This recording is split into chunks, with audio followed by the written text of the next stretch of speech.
rain had stopped just as the Kahn family gathered outside their late Uncle Richard's house.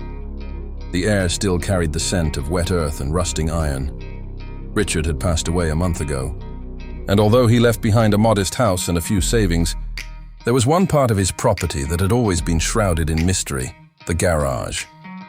For as long as anyone could remember, Richard had warned them never to touch it. Even in his final days, his voice weak but firm, he told his nephew Daniel, "Promise me, never open that garage, no matter what happens. But promises have a way of breaking when curiosity takes root."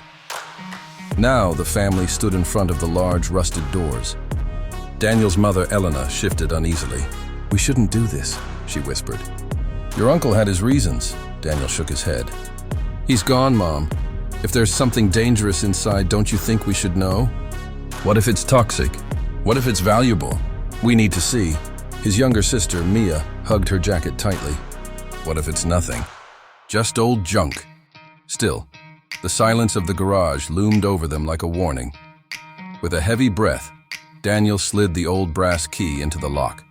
It resisted, groaning like a trapped beast before finally clicking open. The doors creaked as they swung apart, releasing a wave of stale, musty air that had been trapped for decades. Inside, the darkness seemed almost alive. Cobwebs draped from the ceiling like curtains, and dust floated in the faint beam of light spilling from the doorway. At first glance, it looked like any ordinary garage: old tools on the wall, a dusty workbench, and stacks of wooden crates. But then, in the far corner, something caught Daniel's eye. An object covered with a large moth-eaten canvas. The shape was strange, too smooth and deliberate to be just furniture. "Go on," Mia whispered, her voice trembling. Daniel slowly stepped inside, his shoes crunching against gravel and broken glass. He reached for the canvas, his fingers brushing away the dust. He hesitated. For a moment, he almost heard his uncle's voice echoing again. "Don't open it." "Don't look," but curiosity won. With a sharp pull, Daniel yanked the canvas free.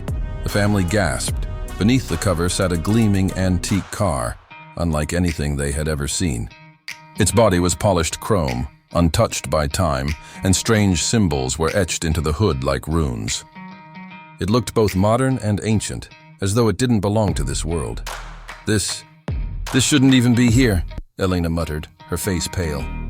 "Your uncle never drove. He hated cars." Daniel's heart pounded. The air felt heavier now, charged, almost humming. The garage seemed to close in around them, as though the walls themselves were holding a secret. And then, from somewhere deep within the car, a faint clicking sound echoed, like a lock being undone. The family froze. The garage was no longer just a room of secrets, it was alive. The air inside the garage thickened as the faint clicking sound echoed from the strange car. The family stood frozen, their eyes fixed on the gleaming machine. For a moment, no one dared to move.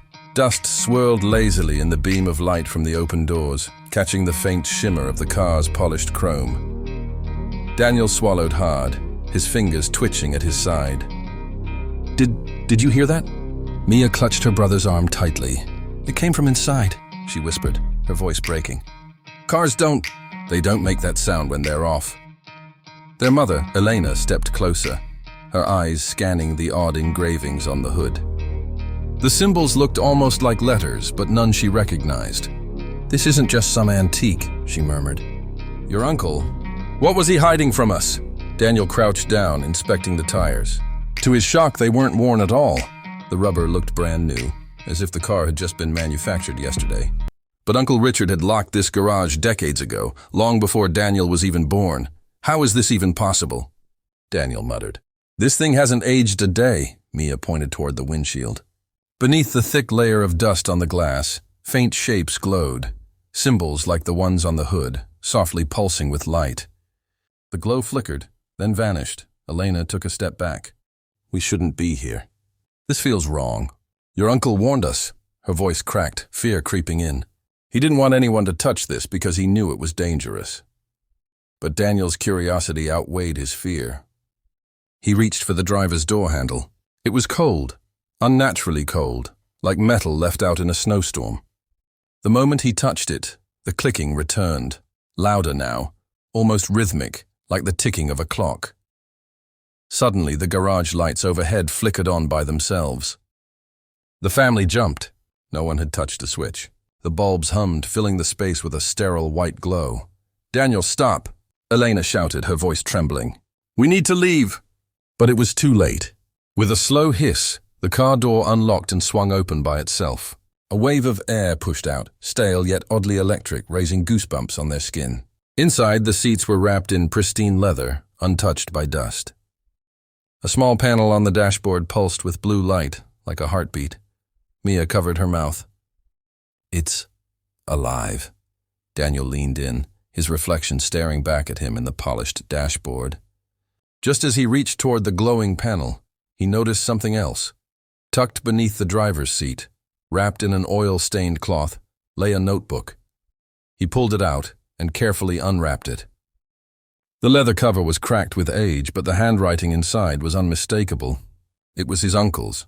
The first page was scrawled with shaky words.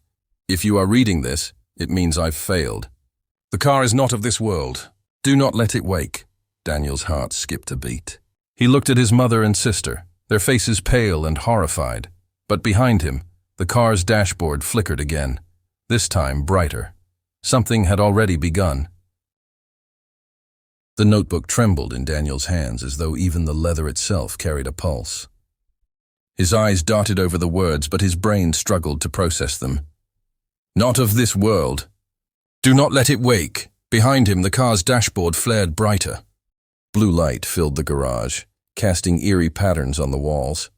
The strange symbols on the hood shifted, rearranging themselves as if alive. "Daniel, we need to get out." Elena's voice was sharp, almost breaking. She pulled Mia closer, her hand shaking, but Daniel couldn't move. He felt drawn to the car, as if an invisible thread pulled him toward it. The engine gave a low, guttural hum. Not the sound of a machine, but something deeper, something alive. Suddenly, the garage door slammed shut behind them. The echo thundered like a gunshot. Elena screamed, rushing to pull at the handle, but it wouldn't budge. Mia's eyes widened. "It doesn't want us to leave." Daniel flipped through the notebook frantically. Sketches of the car filled its pages, blueprints, diagrams, warnings scrawled in red ink. The last entry froze his blood. "It communicates through light. It learns. If awakened, it will search for a driver. And once it bonds, it cannot be stopped." The dashboard pulsed again, faster now, like a heartbeat racing. The car's door on the passenger side slowly swung open, inviting. Elena yanked Daniel's arm. "We are leaving, now!" But the car seemed to sense her resistance. The humming grew louder, vibrating the concrete floor beneath their feet. Dust rained down from the ceiling. Daniel stared at the glowing seat, his reflection shimmering in the glass. He wasn't just looking at himself. Something else was staring back. The car's passenger door creaked wider, its blue glow spilling across the floor like liquid fire. The hum inside the garage grew louder, vibrating through their bones. Daniel clutched the notebook tighter, his knuckles white. Mia whispered, her voice shaking. "It wants you." "It's calling you," Daniel's heart pounded. Every instinct screamed at him to run, yet his feet inched forward as if the car's light had hooked into his very soul. The dashboard flickered faster, the symbols on the hood twisting into patterns that seemed to spell his name. "Daniel, don't!" Elena cried, yanking his arm. Her fear was raw, desperate. "Your uncle tried to protect us from this. He gave his life to keep it locked away. Don't undo everything he sacrificed." But the notebook revealed more. On the final page, his uncle's last words sprawled in frantic handwriting. "If it bonds, it will grant unimaginable power, but at a cost no one should bear. If you cannot destroy it, leave it sealed forever. Destroy it." Daniel's eyes darted to the dusty shelves on the wall where old tools lay rusting. A hammer, a crowbar. His hands trembled as he weighed the choice. Behind him, Mia clung to their mother, tears streaming down her face. "Please, Daniel." The car's glow intensified, its hum now almost a voice, low, whispering, persuasive. Images flashed in Daniel's mind, strength, wealth, control, everything he had ever wanted. He felt himself slipping. Then he saw his uncle's face in his memory, stern, tired, but filled with love. With a roar, Daniel grabbed the crowbar and swung it at the glowing dashboard. Sparks exploded, the hum turned into a deafening scream, and the blue light flickered violently. The garage shook as if the very walls were alive. The car's lights dimmed, its glow fading until only silence remained. The doors slammed shut. Daniel dropped the crowbar, gasping, his hands shaking. "It's over," he whispered. But deep inside the notebook's pages, faint blue letters began to form again. "It will never stop waiting."